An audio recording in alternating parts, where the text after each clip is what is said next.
The second to last of the 5th anniversary Spirit events has arrived in Smash Ultimate, this time featuring Spirit battles based on Pokemon Scarlet and Violet.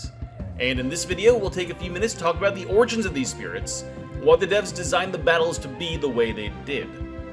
Before we continue, if you like Smash Bros. Or Pokemon, I have plenty of videos on both topics on this channel, so if you want to see more, go ahead and check them out, and if you like what you see, subscribe, hang out, see more of them. And also be sure to tell me in the comments what other types of videos you'd like to see. Now, for our first Spirit battle, we're going to be talking about Koraidon and Miraidon, the box legendaries of Scarlet and Violet. Koraidon is a Pokemon from a prehistoric world, full of terrifying, bestial Pokemon. Miraidon, instead, comes from a technologically advanced world where most Pokemon are either robots or cyborgs. Both are linked to the Pokemon Cyclizar. Their names come from the Japanese words Korai, meaning ancient, and Mirai, meaning future. They're known as Paradox Pokemon, but I won't explain in detail what exactly that means, since I don't want to get into DLC spoilers yet. However, I will discuss spoilers for the main game, so be warned. If you want to skip the spoilers, jump to the time shown on screen now. The Pokemon professors summoned these Pokemon to the present day with a time machine they built using terrestrial energy. A pair of Koraidon and Scarlet and a pair of Miraidon and Violet.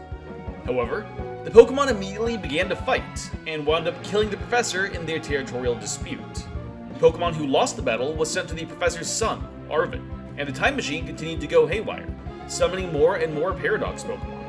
The hurt Pokemon found its way to the hands of the player and regained its strength.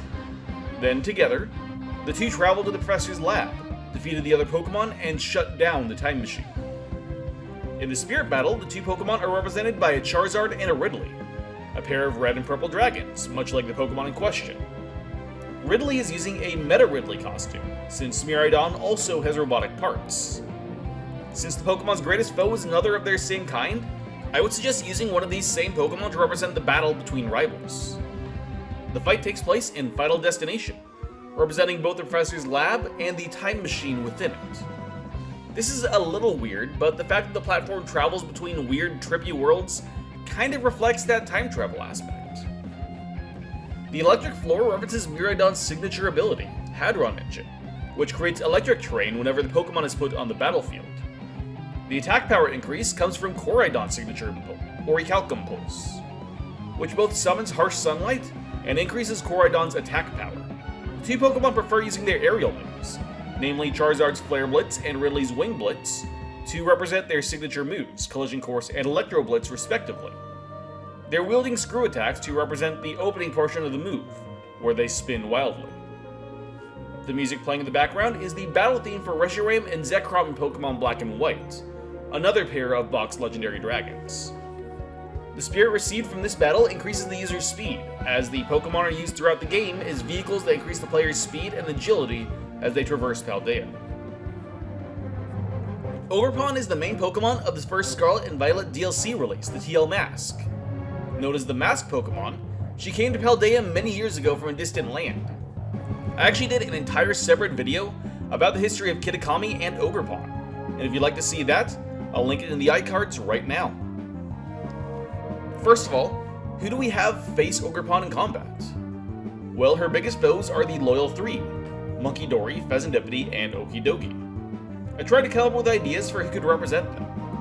Diddy Kong could be Munkidori, Incineroar could fit as Okidogi, but I was a little stumped on Pheasantipede until I found an even better idea. Banjo and Kazooie could fit two of the three, with the bear representing Okidogi and the bird being Pheasantipede. Their 8th costume, the green, black, and pink one, shares the same color scheme as the Loyal 3, so it's kinda perfect. Ogerpon's battle takes place on Tortimer Island, a place meant to be similar to Kitakami. Playing in the background, you can hear the wild battle theme from Pokemon Diamond and Pearl.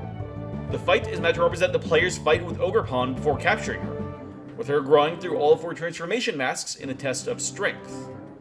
Incineroar is used to represent her, which confuses me a little, but maybe it has something to do with Incineroar's status as a heel wrestler, someone who is known for being bad despite not necessarily being such in real life, much like Ogerpon, who was unjustly villainized in the Legends of Kitakami. The 4-colored Incineroar represent her in those 4 forms. Each one has a different ability that represents their type. The red Incineroar, representing the Hearth Flame version of Ogerpon, holds a Fire Bar. This not only serves as a Fire-type weapon, but also represents the Ivy Cudgel, Ogerpon's type-changing signature move. This Incineroar having a weapon also relates to her signature ability, Embody Aspect, which increases her attack power when terrestrialized with the Hearth Flame mask. This signature ability will also be a part of further forms that we see down the road. The blue Incineroar reflects the Water-type version of Ogerpon, wearing the Wellspring mask. It's wearing a Franklin badge, representing her ability increasing her special defense with this mask. The third Incineroar is colored gray, but you can't see that beneath the metal coat it's wearing. This represents Ogerpon's Rock-type Cornerstone mask, and its improvement of her defense while wearing it. The final Incineroar shows her colored green, and wearing the Grass-type Teal mask. While this Incineroar doesn't carry an item, it has increased speed, as that is also the stat increased by Embody Aspect in this form. The Ogerpon Spirit grants its wearer increased damage with thrown item attacks, once again referencing Ivy Cudgel. The third battle in this set features Terapagos, the Terra Pokemon. As the name would suggest, Terapagos is the source of the terrestrial phenomenon, using its own energy to create the crystals that form Area Zero. It laid dormant in the bottom of the Great Crater for thousands of years, only briefly glimpsing humanity.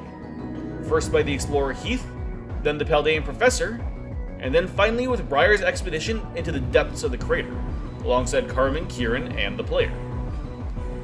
The fight here is meant to represent the events of Briar's expedition, with 3 Squirtles representing the 3 forms of the turtle-like Pokemon. The small Squirtle represents its baby-like normal form. The giant metal one represents its battle-ready terrestrial form. And the giant gold Pokemon references Terapagos' ultimate version, stellar form. Since we're facing a turtle that increases in size whenever it grows more powerful, I thought it would be fitting to bring into the fight another turtle who does the same thing, Bowser. The battle takes place in the Fountain of Dreams, which has some visual similarities to Area Zero. The music comes from the Pokemon X and Y champion theme. The fighter has multiple abilities to increase the rate of final smashes, as it's hastening towards the use of Pokemon Trainer's Final Smash, Triple Finish, which includes moves of Fire, Water, and Grass type, in a way being close to the Stellar type. The Spirit gained from this battle increases its user's weight, similar to how Terapagos grows in size. The final Spirit battle to discuss today includes 3 Pokemon, the 3 Paldean starters, Sprigatito, Fuecoco, and Quaxly. As we're facing a trio of starter Pokemon, it only makes sense to come in with their own trio, in the form of Pokemon Trainer. At least then it's a fair battle. The 3 Pokemon are represented by Ivysaur and Squirtle, the Grass and Water type starters from Kanto, and a red Kirby. Well, I guess Charizard really looks nothing like Fuecoco, and that dude's mouth is half the size of his body, a lot like Kirby, so I guess it fits. The 3 Pokemon prefer using their side specials, which represents the most basic attacks of the 3 Pokemon. Ivysaur's Razor Leaf is similar to Sprigatito's Leafage. Squirtle and Quaxly both use Water Gun, and Kirby's Burning ability is similar to Fuecoco's Ember. The fight takes place in the Delfino Plaza Courtyard, which has a similar vibe to Cabo Poco, the town where the player gets their starter. The music for this fight is the trainer battle theme from Sun and Moon. The Spirit's ability grants a stat boost when the user is on critical health. This is a reference to the 3 starters' abilities, Overgrow, Blazing, and Torrent, which do pretty much the exact same thing. And that's it for the Spirit event.